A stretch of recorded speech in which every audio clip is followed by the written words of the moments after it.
출애굽기 1장 15절에서 22절까지 보시겠습니다. 15절에서 22절까지 우리 한 절씩 교독하도록 하겠습니다. 애굽 왕이 히브리 산파 시브라라 하는 사람과 부하라 하는 사람에게 말하여 이르되 너희는 히브리 여인을 위하여 해산을 도울 때에 그 자리를 살펴서 아들이거든 그를 죽이고 딸이거든 살려두라. 그러나 산파들이 하나님을 두려워하여 애굽 왕의 명령을 어기고 남자 아기들을 살린지라. 애굽 왕이 산파를 불러 그들에게 이르되 너희가 어찌하여 이같이 남자 아기들을 살렸느냐. 산파가 바로에게 대답하되 히브리 여인은 애굽 여인과 같지 아니하고 건장하여 산파가 그들에게 이르기 전에 해산하였더이다 하매 하나님이 그 산파들에게 은혜를 베푸시니 번성하고 매우 강해지니라.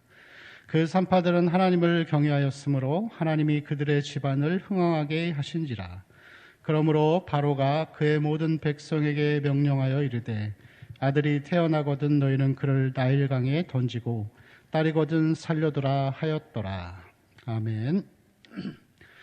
출애굽기의 말씀은 이 두 가지를 우리에게 계속해서 보여주고 있는데, 하나는 그리스도인 이 구원의 위대한 과정에 대해서 우리에게 설명하고 있습니다. 그래서 이 그리스도인이 되어가는 이 과정들, 그래서 10가지 재앙은 어둠을 꺾으시고 이 흑암과 사망의 권세를 물리치시는 예수 그리스도를 보여주고 있습니다. 홍해 바다를 그냥 물이 건너가게 말라서 건너가게 하신 것은 우리를 하나님이 은혜로 구원하셨다라고 하는 것을 또한 우리에게 상징적으로 보여주고 있습니다. 또한 모세라는 이 존재, 이 출애굽을 이끌었던 모세는 예수 그리스도, 중보자 되시는 예수 그리스도를 상징하는 것이죠. 그리고 광야 40년의 그 시간들은 이 그리스도인이 되고 난 다음에 이 성화되어가는, 거룩해져가는 그 과정들을 또한 우리에게 보여주고 있습니다. 또 더불어서 이 출애굽기의 말씀은 그리스도인은 어떤 사람인가에 대해서 또한 우리에게 명확하게 보여주고 있습니다. 우리가 이 구원을 받은 이후에 그리스도인은 어떤 사람인가를 우리가 아는 것이 굉장히 중요합니다. 그래서 이 그리스도인에 대한 정의를 보여주고 있는데, 우리가 읽었던 말씀 전에 12절 말씀을 보면은 이렇게 말씀이 기록되어 있습니다. 같이 읽을까요? 그러나 학대를 받을수록 더욱 번성하여 퍼져나가니 애굽 사람이 이스라엘 자손으로 말미암아 근심하여. 자, 학대를 받을수록 어떻게 된다고요? 더욱더 번성해져 갑니다. 자, 애굽 사람들에게 있어 이스라엘 백성은 노예들입니다. 두려워할 존재가 아니죠. 그런데 학대를 받을수록 그 가운데 더욱더 번성해져 가다 보니까 오히려 애굽 사람들이 이 이스라엘 노예들을 더 두려워하는 그러한 상황이 역전되는 것을 볼 수가 있습니다. 여러분, 그리스도인들의 삶은 약하지만, 이 노예와 같이 약한 존재들이지만 그러나 그 안에 강함을 가지고 살아가는 자들입니다. 우리는 한없이 연약한 죄인들이지만 그러나 동시에 우리 안에는 예수 그리스도가 계시기 때문에 우리는 성령의 능력을 가지고 강함을 가지고 살아가는 자들입니다. 그래서 사도 바울이 고백하기를 근심하는 자 같으나 기뻐하고 아무것도 없는 자 같으나 모든 것을 가진 자로다. 여러분이 약함과 강함의 이것을 아는 사람들이 정말 그리스도인의 삶이라고 할 수가 있습니다. 예수님도 그러셨죠. 한없이 약하셨습니다. 사람들이 비난하고 핍박하고 그리고 이 십자가에도 도사장에 끌려가는 양과 같이 끌려갔습니다. 십자가에서 힘없이 죽으셨습니다. 그렇지만 예수님의 이 33년의 삶을 보면 죽은 자를 살리시고 물을 포도주로 변하게 하시고 그리고 병든 자를 고치시고 귀신을 쫓으시고 그리고 십자가에서 허무하게 죽으신 것 같았지만 그 죽음을 이 사망 권세를 이기시고 부활하심으로 이 구원의 길을 넓히셨습니다. 그래서 이 그리스도인의 삶은 그런 삶입니다. 내가 약한 그때에 가장 강함이라. 학대를 받을수록 더욱더 번성하고 우리가 어려움을 당할수록 하나님 앞에 기도하고 하나님 앞에 납작 엎드리는 그 가운데 하나님이 지혜를 주시고 이 능력을 주셔서 그 어려움들을 이겨낼 수 있는 지혜를 주십니다. 여러분, 그래서 그리스도인의 삶이라는 정의는 약하지만 강한 자들입니다. 두 번째 그리스도인의 정의는 오늘 우리가 살펴보고자 하는 이 말씀의 내용들이라고 할 수 있습니다. 자, 우리 17절 말씀을 또 한번 같이 읽어보겠습니다. 시작.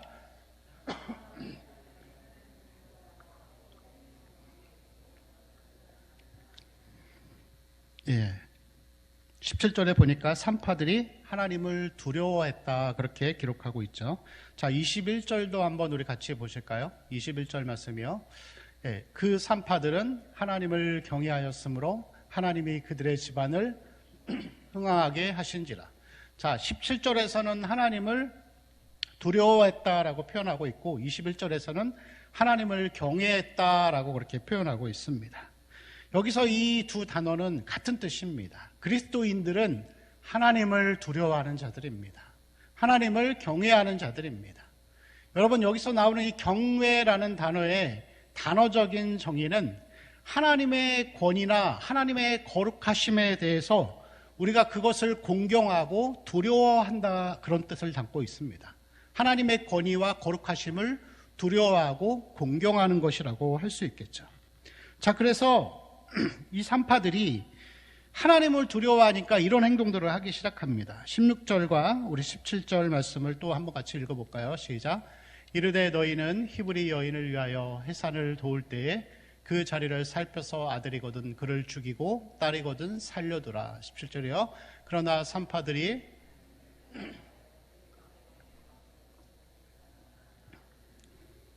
자, 왕이 명령을 합니다. 히브리 산파들에게 아이가 나올 때 남자아이면 죽여라. 그리고 딸이면 살려라. 그렇지만 그 다음 절에 보니까 이 산파들이 그 명령에 순종하지 않습니다. 왜 그렇죠? 하나님을 두려워했기 때문에. 여러분, 현실적으로 한번 생각해 보세요. 우리가 그 산파예요. 그리고 그 당시 세계 최강대국의 왕이 명령한 거예요. 아기를 죽여라. 안 죽이면 여러분 어떻게 되죠? 왕의 명을 어기면 산파가 죽겠죠. 당장 자기 목숨이 달려 있어요. 근데 이 산파들이 어떻게 행동을 하죠? 왕의 명령보다 하나님을 더 두려워하는 거예요. 여러분, 어떻게 보면 이 산파들은 핑계를 댈 수도 있었을 거예요. 하나님께, 하나님, 우리가 잘못한 거 아닙니다. 우린 명령을 따랐을 뿐입니다. 왕이 시켰는데 어떡하나요? 그렇게 할 수도 있었겠죠.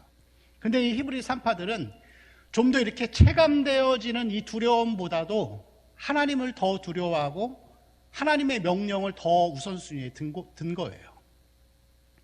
여러분, 우리가 하나님을 두려워하고 하나님을 경외한다라고 하는 것은 하나님의 말씀과 하나님의 기준이 첫 번째가 되는 걸 얘기하는 거예요.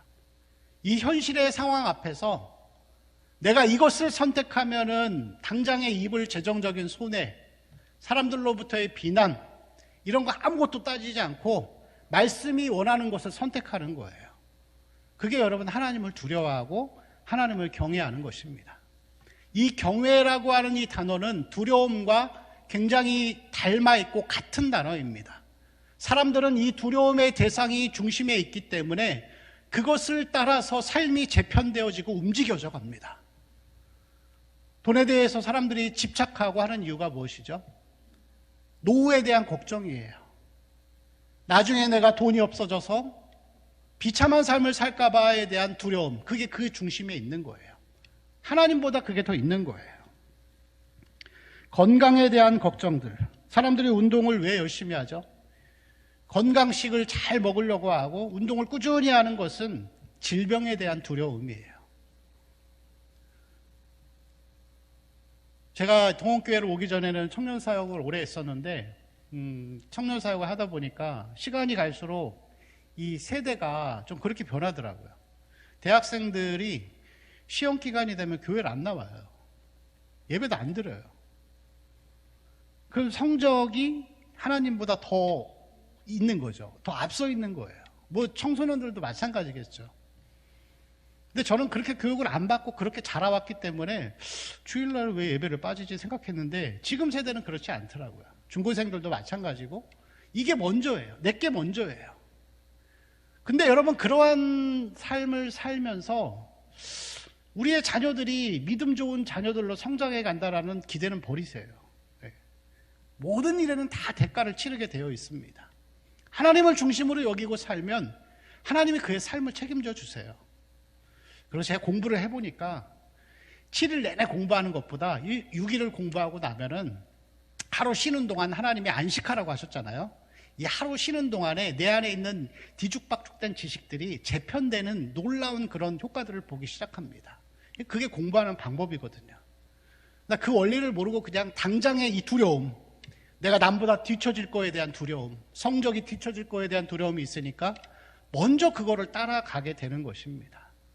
여러분, 정말 뭔가 급박한 상황에서 내가 최우선적으로 선택하는 게 그게 여러분 하나님이면 하나님을 경외하는 거고 하나님이 아니면 우상 숭배를 하고 있는 것입니다.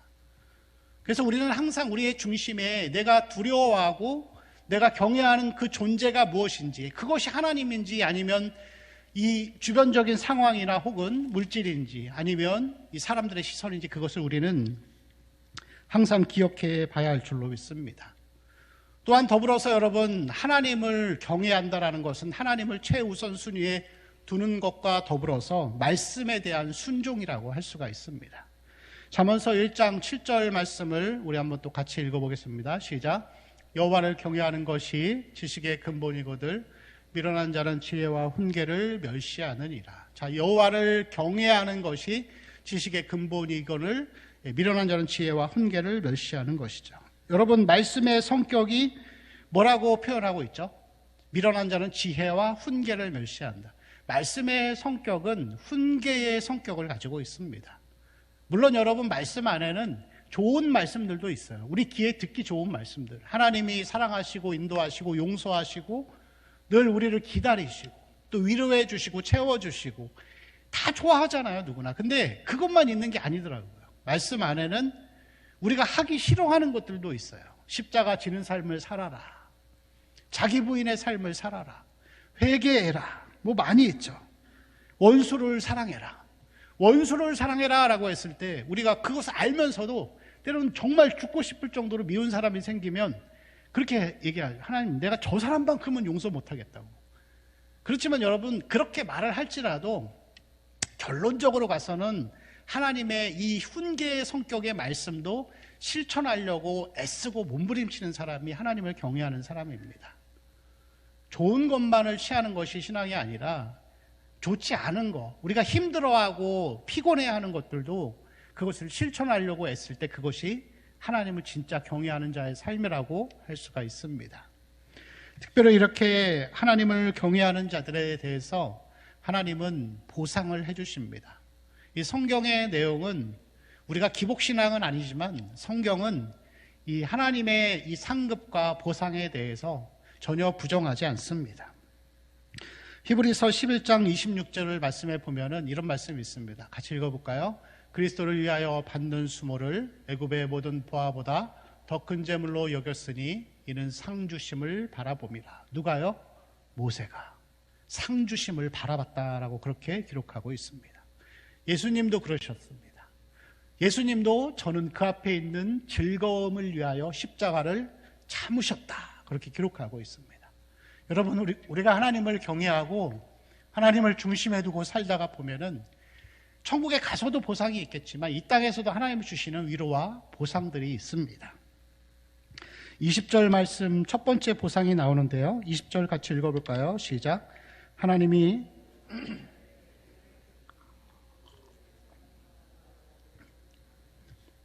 하나님이 그 산파들에게 은혜를 베푸셨습니다. 은혜. 여러분, 은혜가 뭐죠? 은혜가 뭔지는 많이 들어봤는데 딱히 정의하기가 어렵습니다.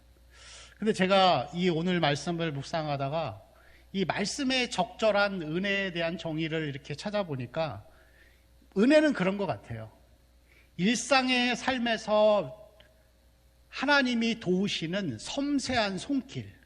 저는 그렇게 정의하고 싶습니다. 일상의 삶에서 내가 꼭 필요한 것들을 적절한 때에 주시는 하나님의 섬세하신 손길이라고 저는 그렇게 정의를 해보고 싶습니다. 여러분, 이 광야 40년 동안에 신명기 말씀에 보면은 하나님이 이렇게 말씀하십니다. 너희가 광야 40년 동안 발이 부르트지 아니하였고 헤어진 옷을 입지 아니하였다. 여러분, 우리가 때로는 경제적인 거나 여러 가지 어려움에 처할 때가 있습니다.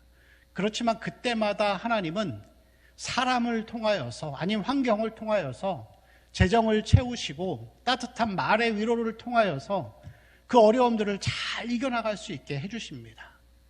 그게 하나님 주시는 은혜예요. 하나님이 주시는 그러한 손길이라고 할 수가 있습니다. 갑자기 막 돈이 급한데 하나님이 누군가 생각지도 못한 사람을 통해서 채워주실 때가 있어요. 저도 이렇게 어려웠던 시절들이 있었습니다. 재정적으로 너무 어려워서 정말 하루 한 끼 먹을 걸 걱정하고 살 때도 있었습니다.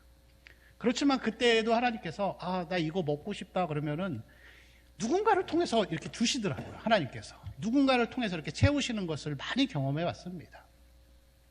제가 예전에 그런 이야기를 들은 적이 있습니다. 어떤 사람이 이 고속버스를 타고 이제 가고 있는데 갑자기 소변이 너무 마려운 거예요.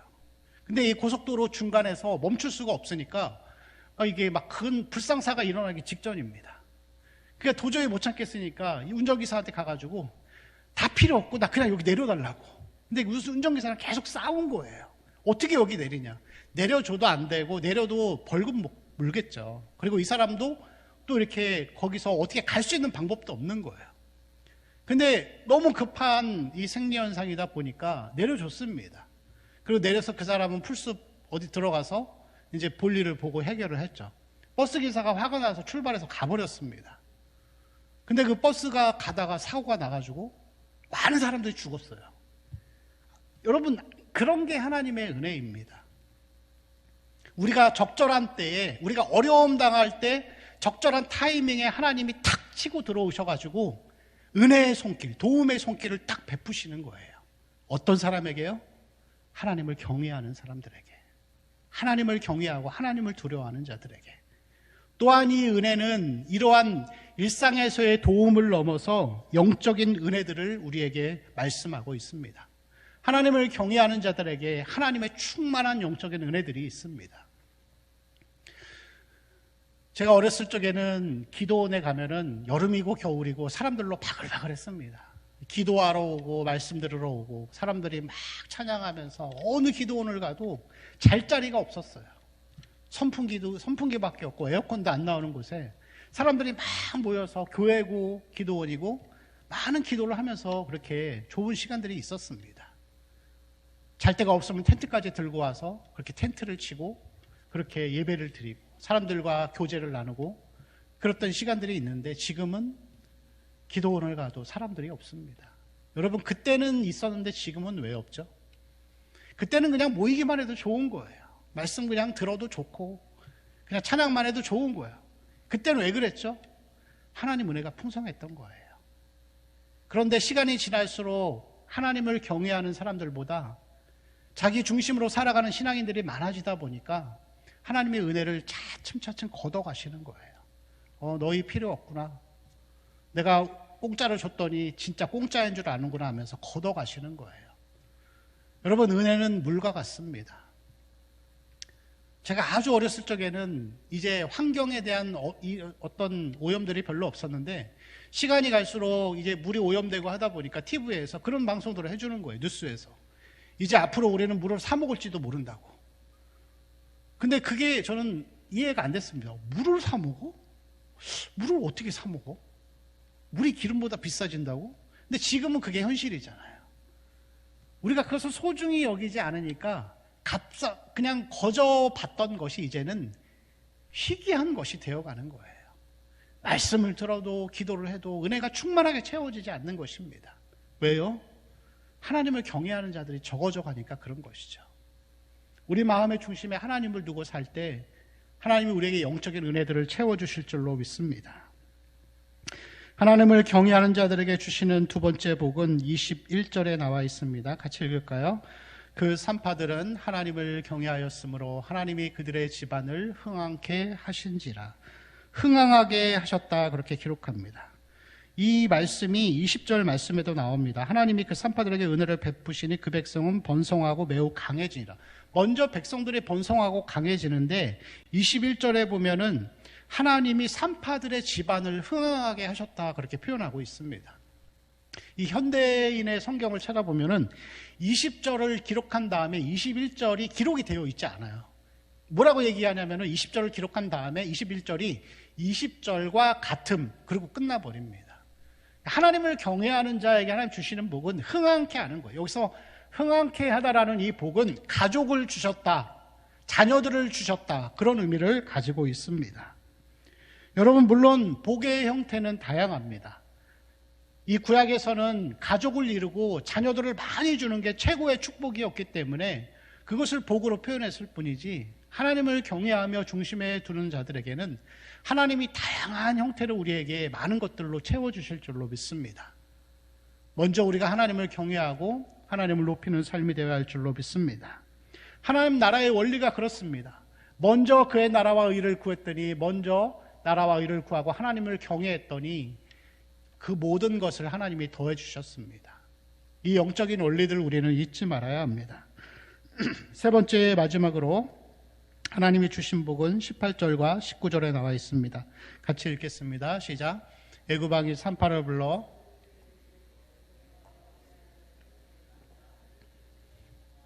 네, 19절을요. 산파가 바로에게 대답하되 히브리 여인은 애굽 여인과 같이 아니하고 건장하여 산파가 그들의 해산하였더이다 하매. 자, 여기서 이것이 무슨 말씀이냐면, 자, 하나님이 이 하나님을 경외하는 자들에게 주시는 이 세 번째 복은 지혜를 주시는 거예요. 지혜. 자, 우리가 봤던 이 금방 읽었던 18절과 19절의 말씀을 보니까, 자, 히브리 산파들이 해산할 때 왕이 분명히 죽이라고 했는데 죽이지 않아요. 죽이지 않으면서 뭐라고 답변하죠? 히브리 산파들은 너무 건강해서 우리가 가니까 이미 다 해산이 끝났다, 이렇게 대답을 하는 거예요. 그러면 여러분, 바로가 이렇게 얘기할 수 있겠죠. 그래도 그때라도 죽여라. 근데 그렇게 얘기를 안 해요. 그 뭐라고 얘기하냐면은 22절 말씀에 보니까 그를 나일강에 던져라, 나일강에 던져라고 하면서 죽이라고 명령을 못 하는 거예요. 여러분, 왜 그런지 아시나요?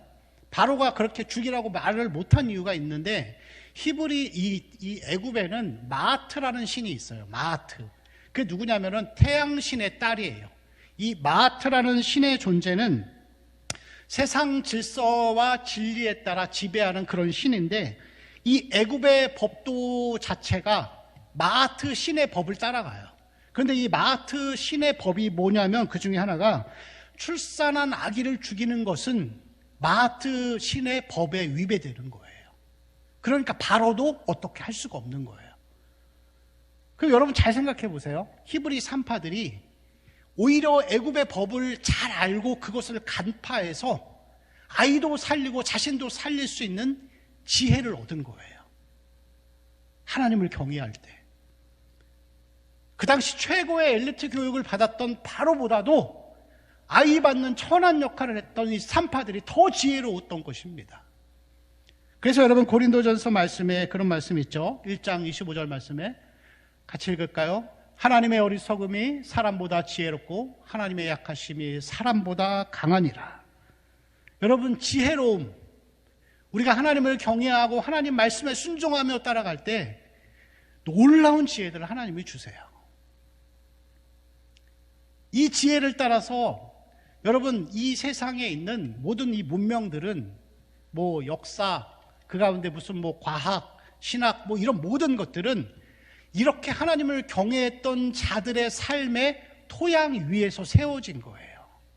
그게 그냥 세워진 게 아니라 세상 문명이 이렇게까지 발전할 수 있었던 것은 먼저 하나님의 지혜를 가진 자들이 터전을 세워놓은 곳에 세상 문화가 번성하게 된 것입니다.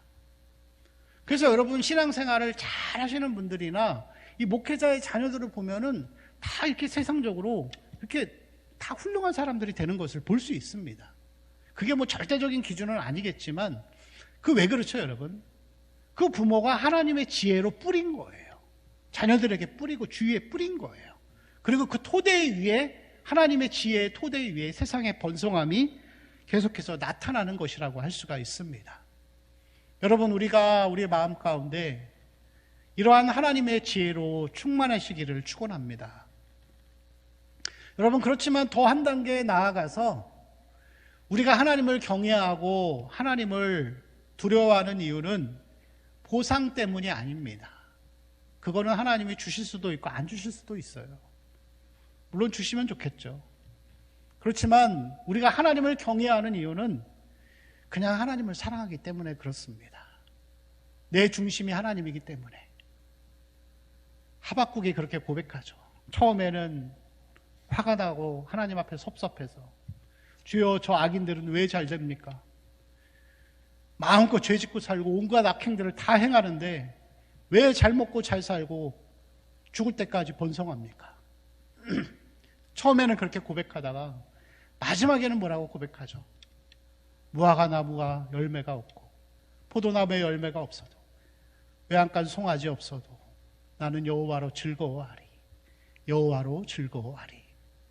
여러분, 우리가 하나님과 함께 걸어가는 것이 하나님 그분이 좋아서 그분을 경외하고 하나님이 나에게 베푸신 그 은혜들에 감사해서 사도 바울과 같이 우리의 삶을 드릴 수 있는 그 최고의 단계로 나아가는 삶이 되어야 할 줄로 믿습니다.